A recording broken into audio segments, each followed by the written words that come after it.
Assalamu alaikum rahmatullahi wa barakatuh and welcome. You're watching us on YouTube and Facebook and also listening to us on Radio Ramadan Radio 87.9 FM. You're welcome to Ramadan Radio live from London. We're both in London. So that's where we're coming from, and other social media platforms.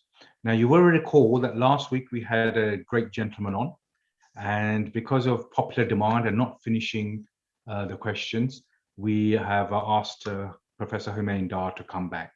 So I'm your host, Tamkin Riaz, and today's hot topic is Halal Tayyib, Islamic finance and engaging the youth. So Assalamu alaikum rahmatullahi wa barakatuh, Professor Dar. Pleasure to have you back. How are you? Wa alaikum assalam wa rahmatullahi wa barakatuh. And thank you very much for inviting me back to this program. I enjoyed it last week very much. Thank you very much. So for those who didn't see the program last week, I'll just do a very quick introduction on Professor Dr. Humain Dar. He's chairman of the board of IBIS Group of Companies, Director General of Cambridge Institute of Islamic Finance. Also, he does the Global Islamic Finance Awards and the Good Governance Awards, and has done lots and lots of things for Islamic finance, not only in the UK, abroad, and Malaysia and Pakistan and Middle East. And I've known Professor Dar for a while, so I do know what he does, and he's a real gentleman. So if there's anything you want to say about yourself, just you feel free. No, thank you very much, Tamkin. You are always very kind.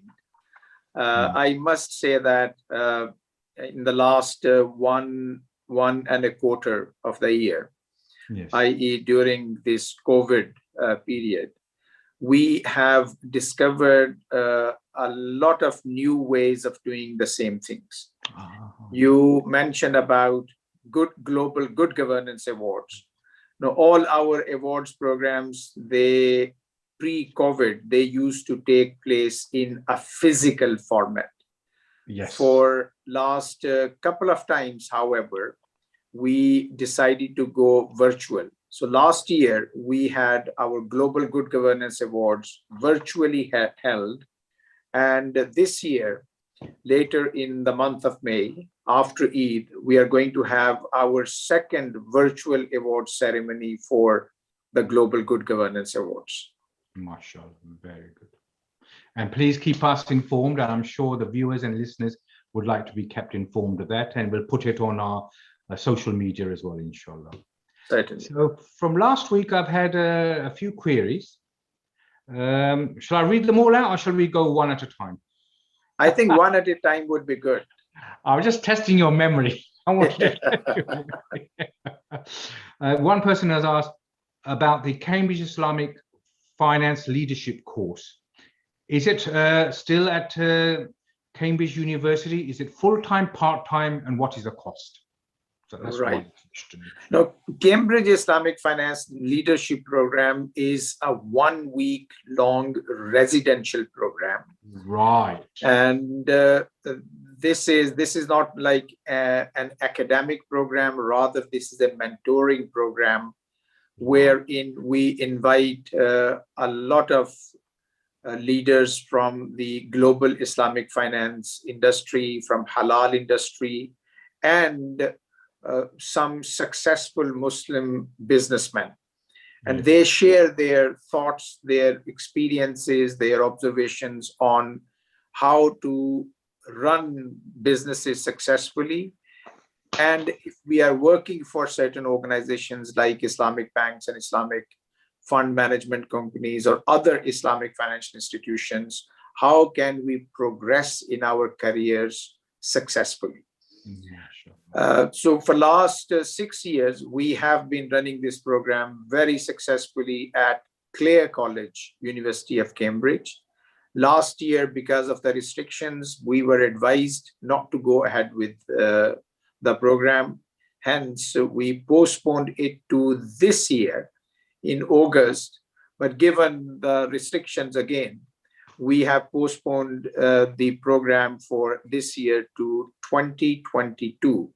And we are very hopeful that after this break of 2 years, we would come back with a much improved program.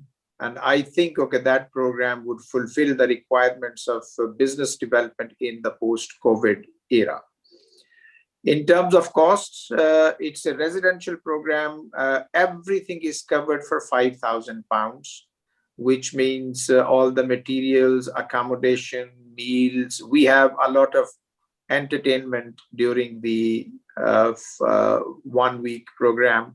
So everything included, it's £5,000. Most of our participants, they come from Islamic banks and financial institutions, and they are sponsored by their employers. Very good. Yes, I look forward to that, inshallah, and keep us posted. Same again, for the MSc course, LAFRA, is it still running, and the duration and cost again? Yeah, Loughborough University's MSc in Islamic Economics, Banking and Finance program is no longer running. Actually, it was one of the reasons for me to leave Loughborough University. And because the university decided to unilaterally close the program in the aftermath of 9/11. Okay. However, Markfield Institute of Higher Education, which is next door in Leicester, they have been running a master program in Islamic economics, banking and finance and management.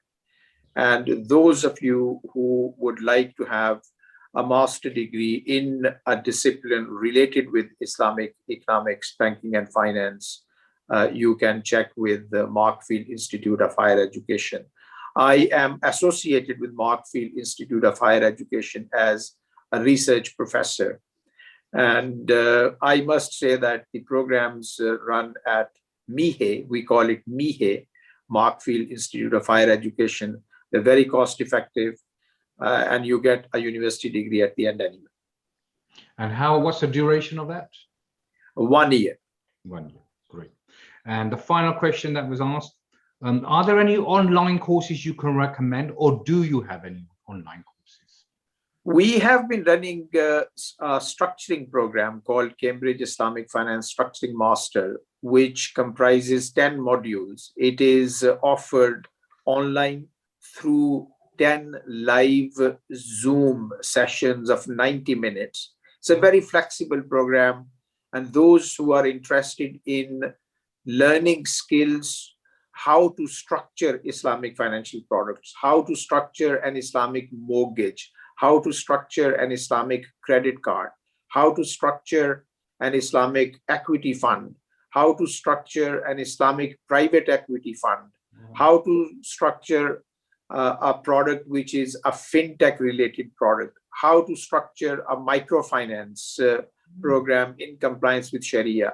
All these things, they are covered in the Cambridge Islamic Finance Structuring Master Series. And I am not involved on the finance side, but I think the cost of these 10 modules is about £500, which the participants can undertake over a period of 12 months. So we started this Cambridge Islamic Finance Structuring Master in March last year.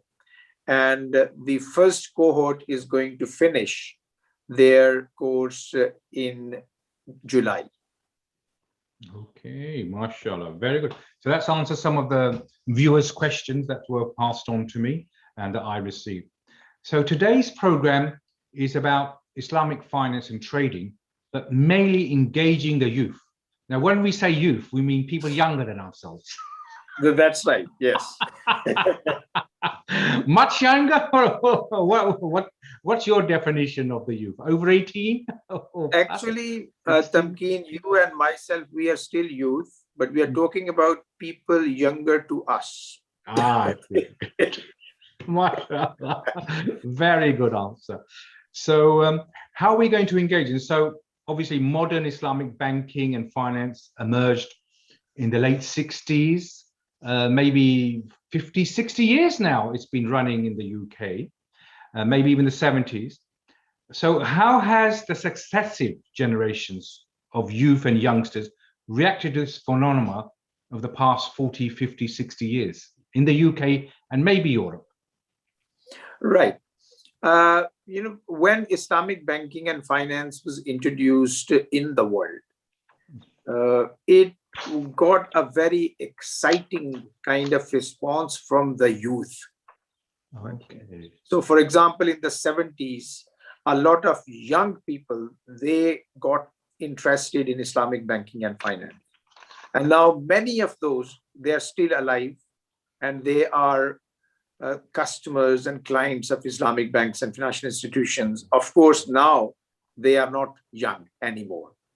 So, however, say in the 70s, the young people, about 25% of the clients of Islamic banks, they happen to be young, youth. So in the 70s, 80s, 90s, in 2000s, and of course the second decade of this century, so new generations of young people entered the Islamic banking and finance market. So there has always been an overwhelming response from the youth.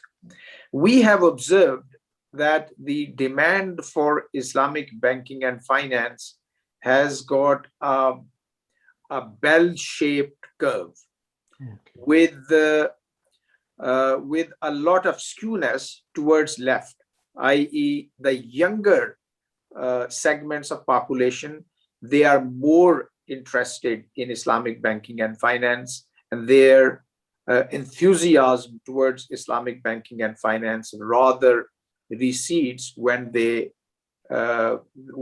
become older.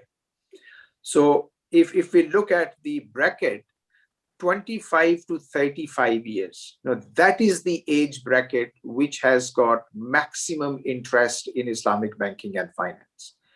And after these people, they start moving out of the 30s and they enter 40s, we find that the demand for Islamic banking and finance rather starts diminishing. And this might be because of the decrease in demand for financial services for people as well.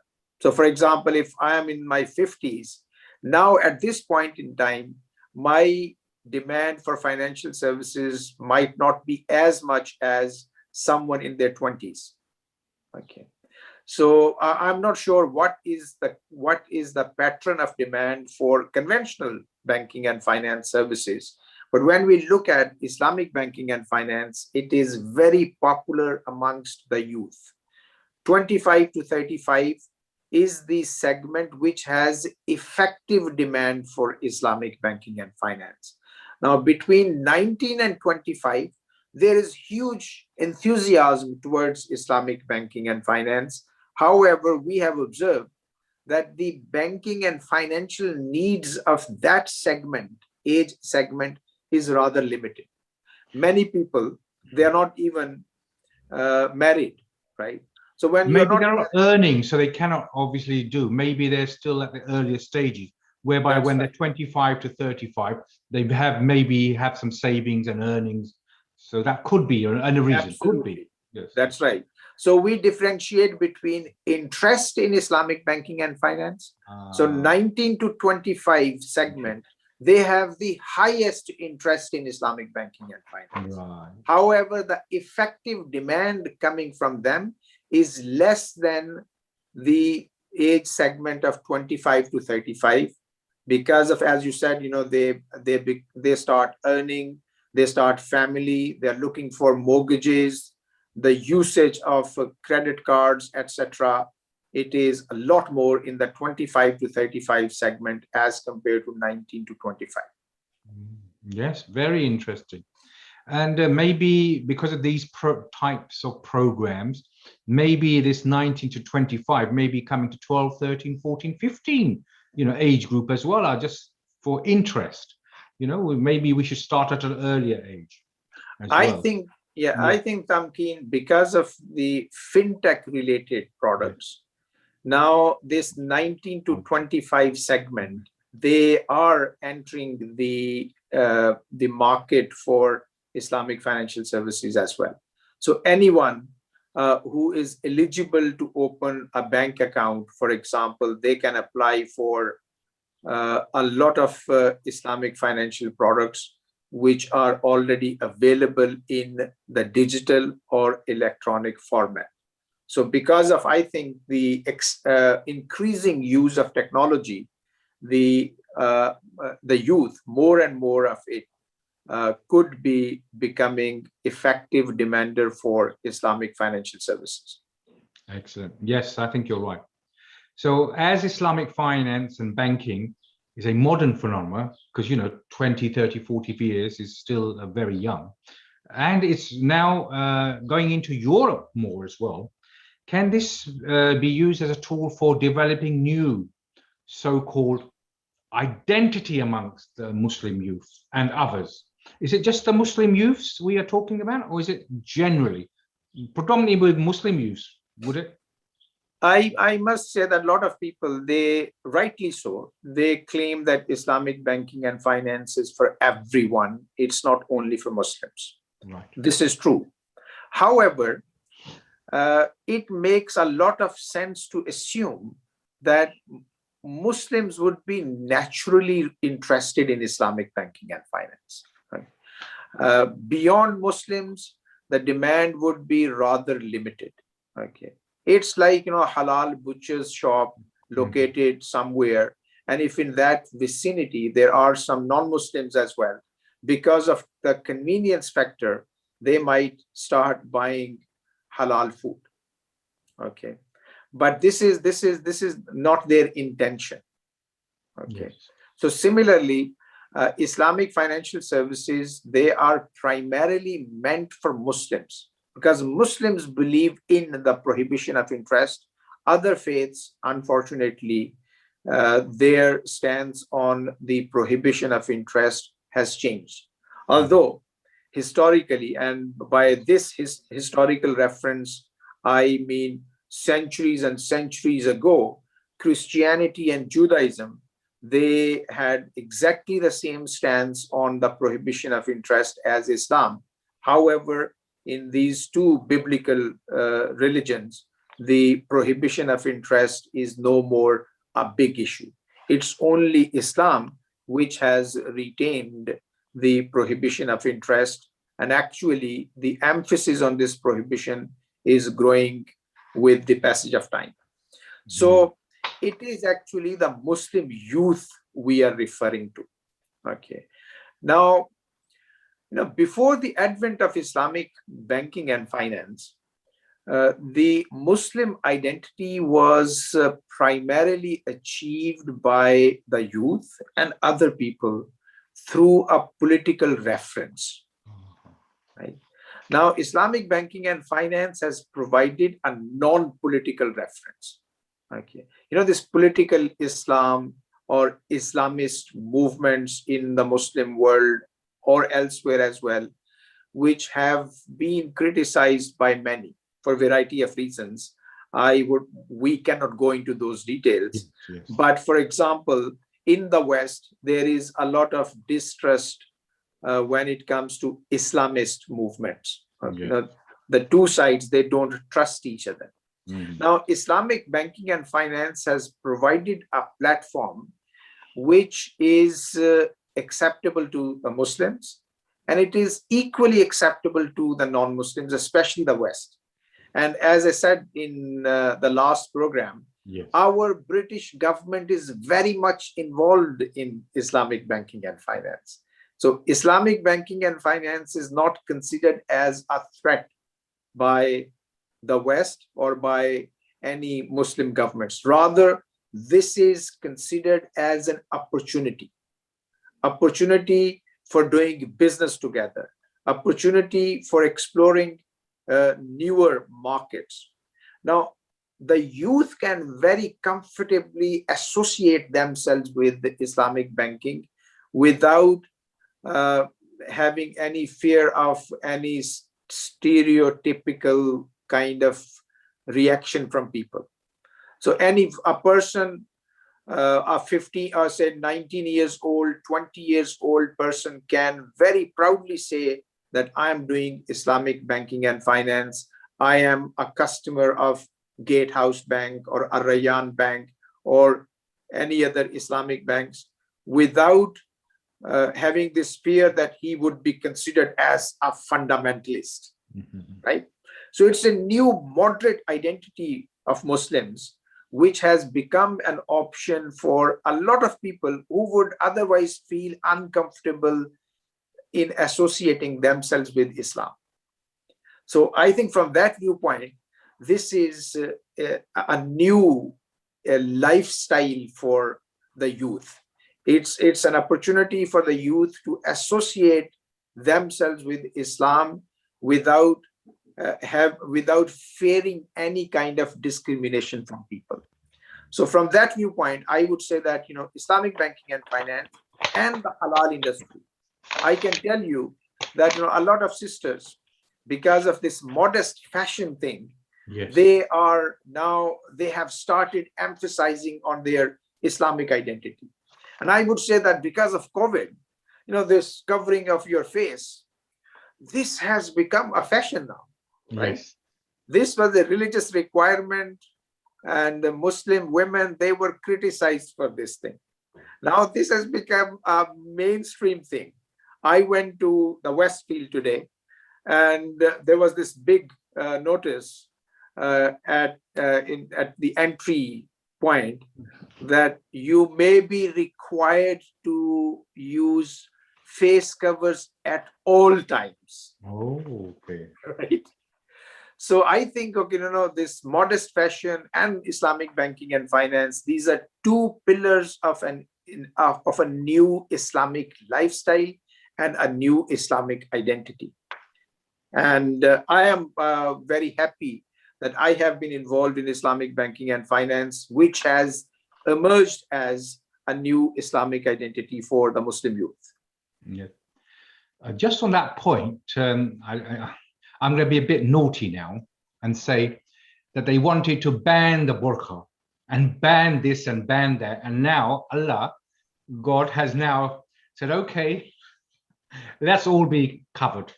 Just I'm a bit naughty. When No, actually, I must say that, look, without creating a division of they and us. Yes. This is actually in a modern context, in a post-COVID context. Yes. The communities have come together on this stance of covering faces. Now, if we, the Muslims, we start emphasizing on the covering of faces in the context of hygiene. Yes. Right? So instead of we saying that this is a religious requirement, if we try to identify what we call as hikmah, or what is the wisdom of covering your face. Yes. Are the Muslim women required to cover their face because we don't want to see their beauty? Of course, we would like to see the beauty. However, the one reason may be because of this emphasis on hygiene, which was not overemphasized in an Islamic tradition, but this modern phenomenon, this pandemic, it has led us to think that this could have been one of the wisdoms of Allah subhanahu wa ta'ala to require from us to do certain things. It's not only covering the face, it's washing hands. We do wudu 5 times a day. MashaAllah. All these, they are actually now being emphasized in a secular context. So I think we, the Muslims, we have to identify the common trends in a secular context, and we should say that we are here with the seculars in terms of covering the face, washing hands, and keeping distance as well. Yes. Very good. I think keeping distance without emphasizing on gender segregation, we say that we actually have been practicing social distancing as well. MashaAllah, very good way of putting it. Excellent. So going on to the next point, you've also been involved in developing an app, I understand. I don't know about it, I've heard, Islamic finance and literacy for children and the youth to assist in the greater understanding of Islamic finance and trading. I didn't know you were involved in that, mashallah. Yes, Tamkin, actually, this was my idea. Okay. I believe that we cannot further popularize Islamic banking and finance without educating our children. Mm-hmm.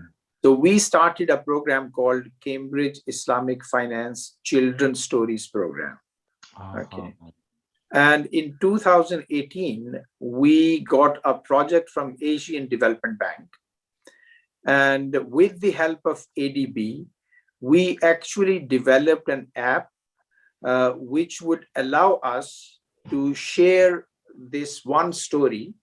It's called Back to Sharing through an Android-based app and iOS-based app. So if you have an Apple phone or you have a Samsung or any other Android-based mobile phone, you can download that app on your mobile phone and you can read. You means you as an adult and your children as well, children or grandchildren. The story is intended for 19 to 16 years old segment. And the idea is that these children should read this story either by themselves or with the help of an adult, a parent or an uncle or someone else who the family can trust. Okay. And in this process, both this adult and the child would learn some concepts related with Islamic banking and finance. So at the end of this story, we have about 10 to 12 questions. And if you answer these questions correctly, you will win some prizes. Oh, mashallah, mashallah. Right. So as part of our campaigns in Pakistan, Afghanistan, Tajikistan, Kyrgyzstan, and Kazakhstan, we actually gave prizes to the winners. And I must say that this app has got this story in English, in Urdu, in Pashto, and in the Russian language. So the 4 languages we have got in that app for these stories. We have translated the story in Arabic as well. And we are looking for a sponsor to come on board, and we would put the Arabic version as well. So with that Arabic version, there would be 5 languages: English, Urdu, Pashto, Russian, and Arabic. Very good, mashallah. And then Spanish and French maybe, inshallah, in the future, with sponsors coming aboard, inshallah. That's right, yes. Yes, very good. Now, so what is the, is it cartoon or, what is it? I'm intrigued. No, actually, we have got it and answer the questions, yes. Yeah, it is basically text-based. Text-based. Okay. However, we have got feedback from a lot of people in these 5 countries. They suggested that it should have some visual images as well. Right. And this is something we have got in mind for future development of this app. MashaAllah, good. Excellent. So, another question for you. We need to encourage the youth, and you're already doing it in, subtle ways, into Islamic finance and towards more Islamic values. So which products are available, if any, now at the moment that don't need developing and that have started and are on the market maybe? As I said last time, there are quite a few digital products available in the UK market. So there is at least one. I'm not sure if we are allowed to name those products and the providers, but there is one product which allows anyone, a youth is very much interested in it, to invest in Sharia compliant stocks. Right. Okay. And this through this app, the investors can invest in a number of equity-based products, equity funds, ETFs, etc. And I have observed that the youth is very excited about it. A lot of customers of this app-based product, they happen to be young people. So this is one. Then there are quite a few, there is one product which is about investment in property. As you know that property investment is a lumpy investment. If I want to buy a house in London, for example, even a small size house would require 300,000 to 500,000. Yes. However, this other product, which is available in the United Kingdom, it allows people to invest even £100 on a regular basis to buy shares in a property portfolio. Okay, so this is another product. Then we have now quite a number of digital banking apps coming out in the market. Okay. And these digital banks, the likes of, like we have TransferWise. Similarly, as I mentioned last time as well, we have Risk. We have quite a few other similar kind of products available in the market. And I would say that these products are going to be very successful in future. When we had Islamic Bank of Britain launched about 15, 16 years back, the model was to develop Islamic banking around branches. But now this branch-based Islamic banking model is going down in terms of emphasis, and the new emphasis is to have applications or app-based Islamic banking, okay, which is more convenient, which means my bank is in my palm. I can use banking and financial services on the go. So wherever I would like to use my Islamic banking products, I would be able to do that. So these products in the United Kingdom, okay, they are being offered, and there is a lot of enthusiasm around these products, especially amongst the youth. Outside the United Kingdom, especially if we go to the Gulf region, there are a lot of products, Islamic banking products on mobile phones or mobile phone based Islamic banking. It's becoming very popular. Now we have a lot of charity products as well. Islamic, for example, an Islamic bank would have their mobile banking app, and whenever you join, you make a transaction, a window would pop up and it would ask you, would you like to contribute 1 dirham or 1 riyal or 1 local currency to a charity? Okay. If you say yes, okay, well, immediately you contribute to that charity. So these applications have made it very easy for people to contribute to charitable causes. Okay. So I would say that this is something which is becoming very popular, i.e. the use of technology is becoming very popular in Islamic banking and finance. And of course, now we have some Islamic cryptocurrencies as well.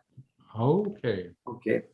Although there is no consensus amongst the scholars whether they would like to encourage Muslims to invest in cryptocurrencies, but at least this is an emerging option for the Muslims to look into it, especially the youth.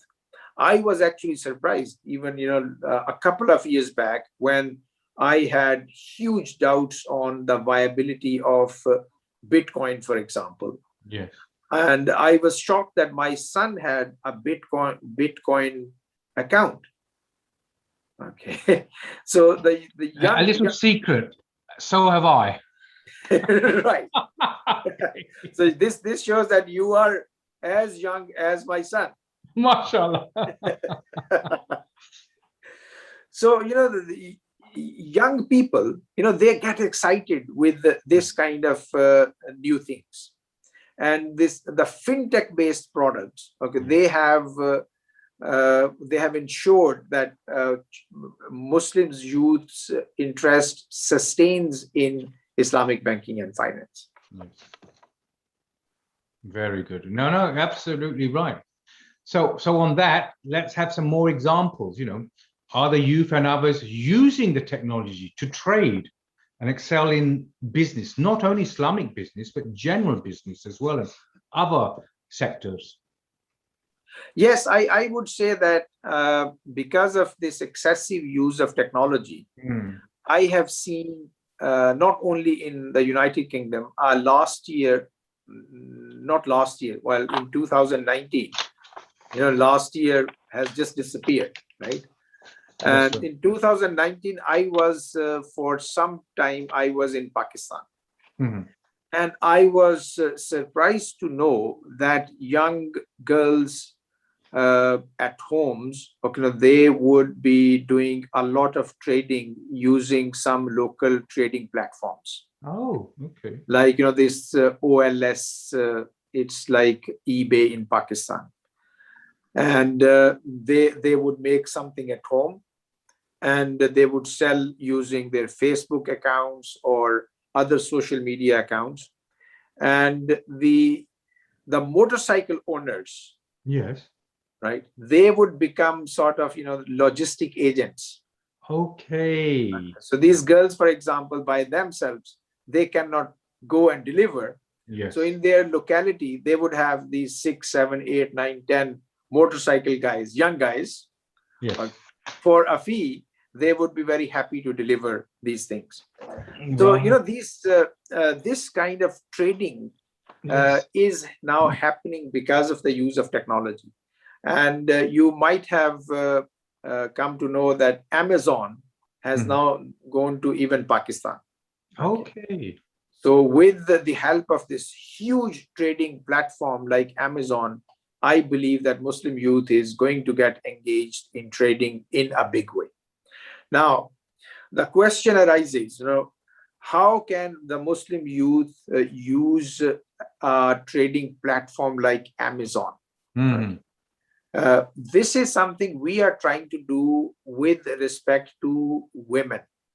We are, you mentioned last time, we are launching 100 million fund for women.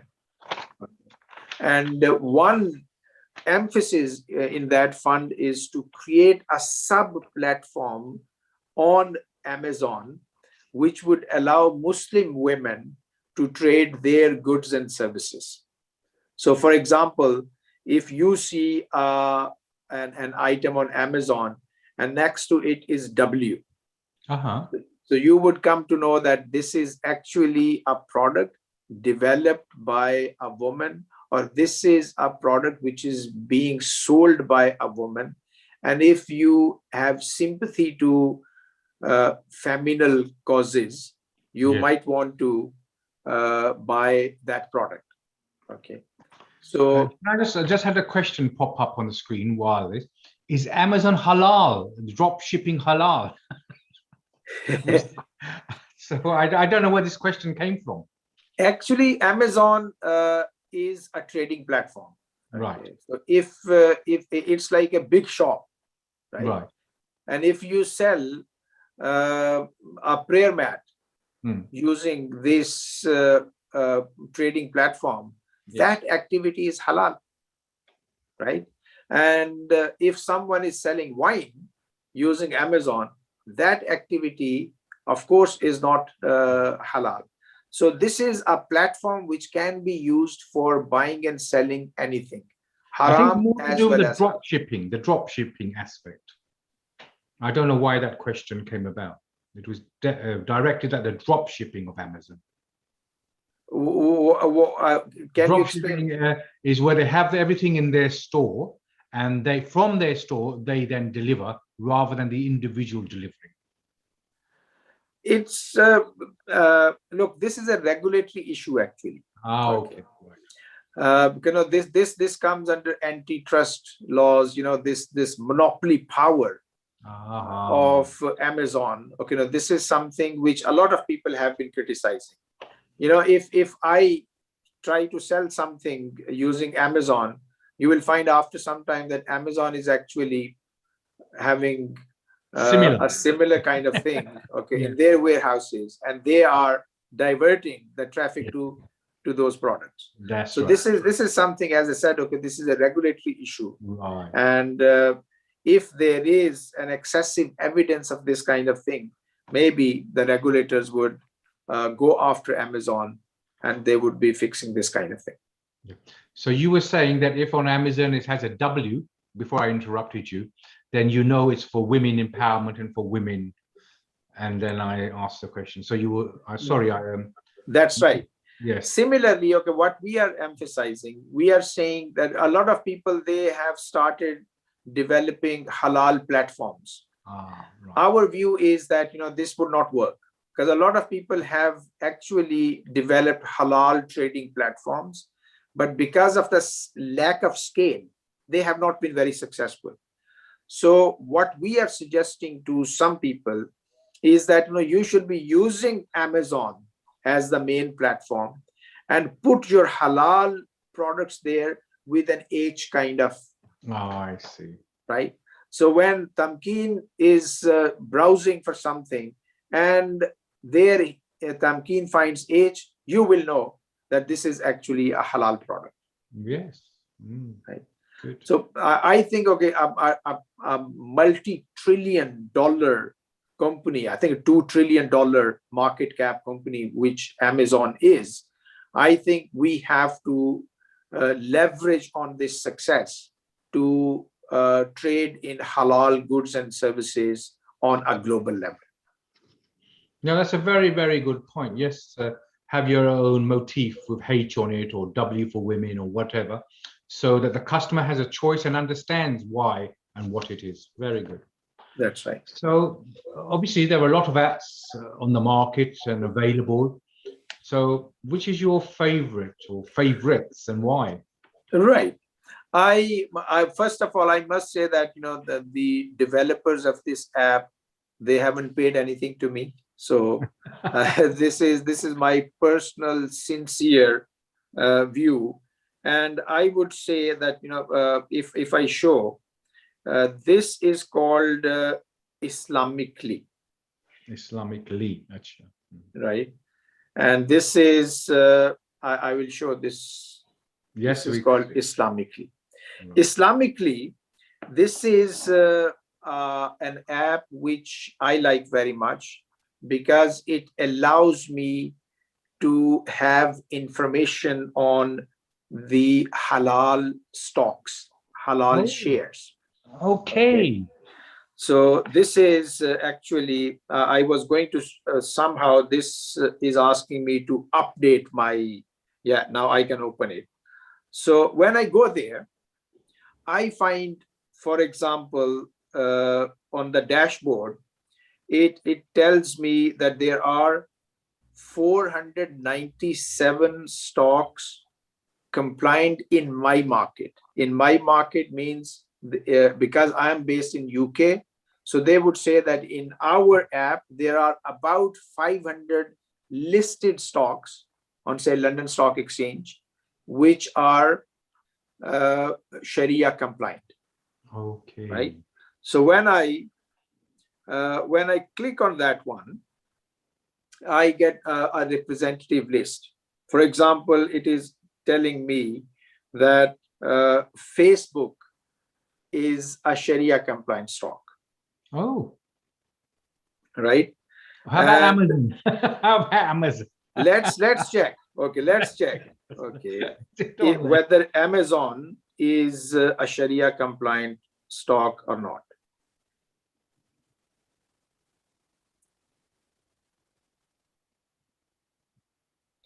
Now, because I am based in UK, right, it is saying that Amazon is not a UK stock. I see. Right. So I'll have to change the settings. So this is possible. But my hunch is that Amazon would not be a Sharia compliant stock. I haven't looked into it for a reason.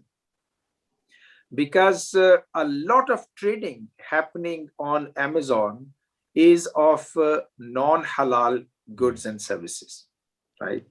A lot of alcohol-based products. So if the total revenue from impermissible activities happens to be more than 5% of the total revenue, trading revenue, then the stock of that company would not be considered as Sharia compliant. Right. Yes. Yes. Because Amazon sells everything, music, it sells, even some financial services. So all those things, they are not Sharia compliant. Hence, my hunch is that Amazon would not be a Sharia compliant stock. I remember many years ago when we spoke, and we were talking about alcohol and non-halal meat, and that if a person had a business, if there was a necessity for him to have that in the area, that he was permissible up, some say, up to 5% of the revenue to be non-Islamic, non-halal. Do you recall that? Tamkin, not in that case. Right. It's this 5%, 5%, I would say, threshold. Yes. It's applicable to the listed companies. I see. Where I, as a shareholder, I would not have any control on management or any say in running the business. I am only an investor.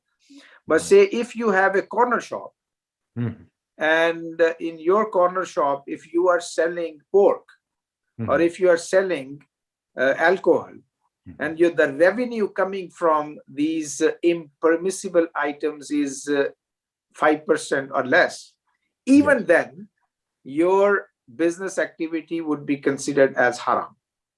Okay. Because you have control on your business.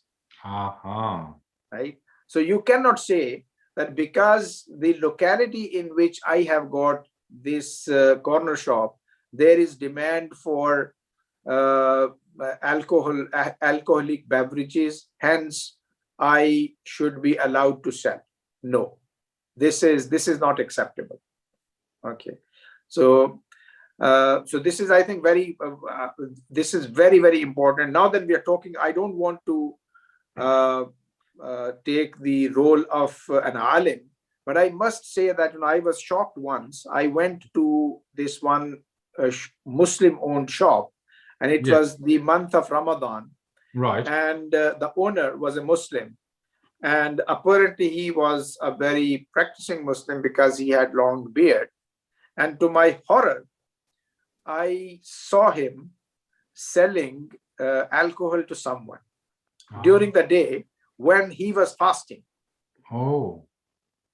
When you're fasting and you are doing this haram thing, this has this huge implications even for your fasting. So we have to be very careful.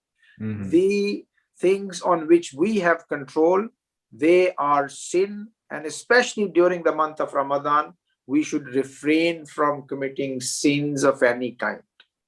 Absolutely. No, very good point, because I travel, I meet people, and they're selling, it's their business selling alcohol and haram in their shops, and I always say to them, look, do you have to sell alcohol? Do you have? And they make roundabout a way, they get out of it and say yes. Anyway, that's another subject for another day, and as we say, we're not Ireland, and we only have a few minutes left, but just want to ask about COVID and the virus and the lockdown. How is this affecting Islamic finance and trading? Is it going up? Is it going down? Or is it stationary during this pandemic? I would say that the mainstream Islamic banking and finance has not been affected very badly by COVID. So the news coming from Islamic banks have not been that bad. However, there are some specialized Islamic financial institutions which are facing difficulty. Oh. This morning, I received a call from a friend of mine who is CEO of an Islamic microfinance company in a country in North Africa. Mhm.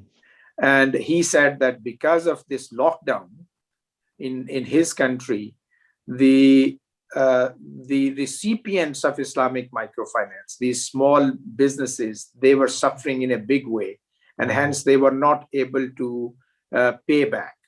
So there were huge defaults taking place. And as a result of that, this Islamic microfinance institution was looking for some help from somewhere. Okay, so I've given you this one example. Yes, if people, if the traders, if the shopkeepers, if their shops are closed, and if they are not conducting their business, unfortunately, that would have an impact on those institutions which have financed them. And if those institutions happen to be Islamic, of course, they would face problems.